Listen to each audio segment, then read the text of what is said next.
자, 그 다음에 이제 또 하나 이제 우리가 고려할 게 뭐냐면, 문재인 정부에서 뭐냐면 소득 불평등을 개선하기 위해서 하여간 여러 가지로 하여간 애는 썼습니다. 애는 썼어요. 성과를 제대로 못 만들어내서 그렇지. 그게 이제 실력의 문제인 거예요. 실력이 없으면요, 정권 뺏깁니다. 예? 그 실력이 중요한 거예요. 문재인 정부에서 그러니까는, 세제를 개편을 하지요. 2017년도만 하더라도 6%부터 40%까지 구간으로 이렇게 한 6개 구간으로 나뉘어 있었습니다. 소득 구간이요. 1200만 원 이하는 6%, 그 다음에 5억 원 이상은 40% 이렇게 나왔어요. 근데 5억 원 초과하는 사람들 중에서 10억 원이거나 5억 원이거나 다 똑같이 40%예요. 예? 100억 원이나. 그거 좀 과하잖아요. 그래서 이제 상위 구간을 두 차례에 걸쳐서 좀 이제 수정을 합니다. 첫 번째는 뭐냐면 2018년부터 적용한 거예요. 2018년부터 뭐냐면 상위 구간, 가장 최상위 구간을 좀 세분화시킵니다. 3억 원에서 5억 원하고 5억 원 초과를 이렇게 나눠요. 나누는데 그때 제가 방송에 나와서 했어요. 더 세분화시켜야 된다. 왜? 근데 기껏 받아들인 게 이제니까는 2020년 또 한 번 나눠가지고 바꿔가지고 2021년도부터 적용된 게 뭐냐면 10억 원 이상을 구간을 만들었어요. 구간을. 그러니까 안 한 것보단 낫지요. 안 한 것보단 난데 충분치가 않다는 얘기예요. 근데 이것이 어떻게 영향을 미쳤는가? 지금부터 볼게요. 자, 세금을 납부하고 난 이후에 아까 국세청에서 보내준 자료에 보게 되면은 세금 낸 게 있잖아요. 그걸 제외하고 다시 계산해가지고 진위계수를 계산한 거예요. 계산한 거야. 그러면은 어떻게 계산했느냐? 이게 보게 되면은 세금 전이 파란색이고요. 세금을 납부하는 이유가 이제 이 빨간색으로 바뀐 거예요. 그 세금을 납부하고 난 이후에 개수값이 줄어들잖아, 숫자가요. 줄어든 값을 빨간색으로 써놓은 거예요. 마이너스 1.5%포인트, 마이너스 2.3%포인트. 예? 이렇게 해놓은 거예요.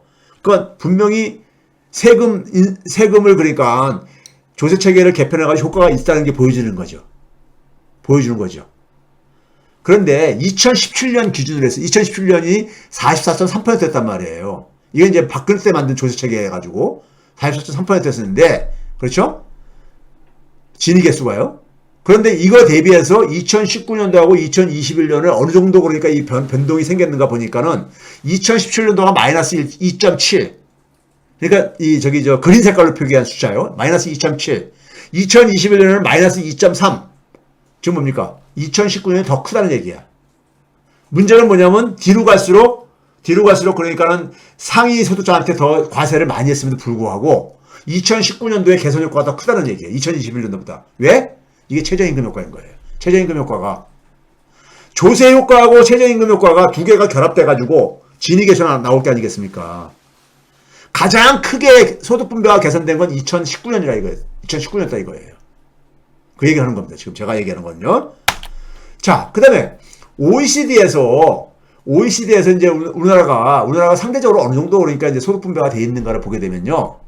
보면은 이게 진위계수입니다. 그러니까 진위계수는 클수록 불평등하다는 거잖아요. 그러니까 우리나라가 이 검은색 막대기 부분입니다. OECD가 쫙 나열했을 때 보게 되면 소득 분배가 안 좋은 국가군에 더 가깝잖아요. 예? 안 좋은 국가군에. 예? 그렇죠? 그렇잖아요. 예? 소위 말해서 우리가 알고 있는 북유럽 국가들은 저기 노르웨이를 대표해서 노르웨이, 핀란드, 덴마크, 스웨덴 이런 나라들이 저 밑에 0.2대에 있는 거고 우리나라는 0.33인데 이 0.3하고 교수님이 보여주는 0.4대하고는 많이 차이가 있지 않냐. 이건 뭐냐면요. 세금을 납부하고 난 이후 그 다음에 뭐냐면 정부가 다시 또 어떻게 합니까요? 정부가 지원해주는 돈들이 있잖아요. 정부가 그러니까 아동수당이라든가 등등을 해가지고 기초연금에다가 지원해주는 거 있잖아요. 이거를 다 포함해가지고 계산한 게 진위계수입니다. 그러니까 아무래도 그보다 떨어지죠. 저보다 떨어지지. 아까 제가 보여드린 거는 세금 납부하기 전에, 그 다음에 세금을 납부하는 이유만 가지고 한 거고, 정부로부터 지원받은 거는, 포함 안 시킨 거잖아요. 그러니까 차이가 나는 거예요. 예? 근데 우리나라가 OECD 기준에서는 굉장히 소득분배가 안 좋은 나라 중에 하나다 이거예요. 예? 불평등한 나라다 이거예요. 이것도 가구별입니다. 가구별. 아까 거는 뭐냐면 개인별이고요. 제가 보여드린 거는요. 가구에서 그러니까 맞벌이 가구가 있을 수가 있고, 아니면 가구에서 뭐냐면은, 결혼 안 한 자녀가 그러니까 수입을 만들 수도 있고 그렇잖아요. 이게 0.4대가 뭐냐면요. 이게 미국, 잘 사는 나라 중에서는 미국이 그러니까 불평등이 굉장히 심한 나라입니다. 미국이 지난 그러니까 한 30년 동안에 보게 되면 0.45가 넘어가가지고 0.5에까지 육박을 해요. 미국이 굉장히 불평등한 나라예요. 어? 세금 납부하기 전에 소득.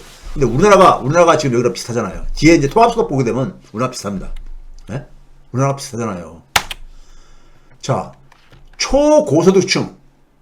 초고소득층, 그러니까 상위 0.1%죠. 초고소득층에 그러니까 세금을 납부하는 이유에 보니까는 어떻게 했습니까? 많이 떨어졌잖아. 파란색 기둥이 세금을 납부하기 전이고요. 빨간색 기둥이 세금을 납부하는 이유인데, 뭡니까요? 검은색 숫자로 마이너스 0.63%포인트, 마이너스 0.61 이렇게 쭉 쓰는 게, 이게 뭐냐면요. 세금을 납부하고 난 이후에. 그러니까 뒤로 갈수록, 저 그린 색깔이 있는 쪽으로 갈수록 더 커지죠. 마이너스 0.65, 마이너스 0.73으로. 왜 그래요? 뒤로 갈수록 세금을 한 번 더 개편했잖아요. 10억 원 구간을 또 만들었다 놨잖아요. 3억 원에서 5억 원으로 그러니까 했다가 그 효과인 거예요. 그러니까 세금이라는 게 소득 재분배 경제학 교과서에도 세금은 그러니까 조세는 소득 재분배를 위한 것이 주요한 그러니까 목표 중에 하나로 이렇게 돼 있어요. 그러니까 소득 분배를 개선하려면은 세금을 많이 그러니까 우리가 보다 더 그러니까 누진적으로 해야 되는 거예요. 해야 되는 겁니다. 자, 그다음에 상위 1%도 마찬가지죠. 개선 효과 봤죠. 개선 효과 봤어요. 이 조세체계 개편하면서요. 여러분 화면에 있는 숫자를 여러분들이 참고를 해주시고요. 그다음에 뭐냐면은 이게 뭐예요? 초고수층 이게 뭐 그림이 더 들어왔네요. 이게 왜 그림이 상위 10%도 좀 개선됐잖아요. 상위 10%도 그렇죠? 크게 개선됐잖아요. 예? 그 다음에 10분의 배율로 보더라도 어떻습니까? 19년까지 쭉 이게 10분의 배율은 값이 클수록 그러니까는 평등한 거다 그랬잖아요. 네? 2019년까지 쭉 올라가다가 2020년, 21년에는 거의 변화가 없지요. 그 이유가 바로 뭐였었어요, 아까요? 최저임금. 세후 10분위는요, 하위 40% 소득을 상위 20% 나누다 보니까 하위 20%가 최저임금에 가장 영향을 많이 받는 계층들이거든요. 그러니까 당연히 그러니까 최저임금 인상을 할 때 효과가 크게 나타났던 거예요. 10분위 배율은요. 세금 납부하는 이후에도. 세후 5분위 배율도 19년도까지 완화가 되잖아요. 그러다가 다시 그 이후엔 다시 그러니까는 상승하죠. 최저임금 개선 효과하고 들어갑니다. 이거 정리한 것이 이거인데, 세금을 납부하고 난 이후에 그러니까는 이거를 이제 정리한 겁니다. 앞에서 설명한 거를요. 그다음에 세후 5분위 배율. 네. 자,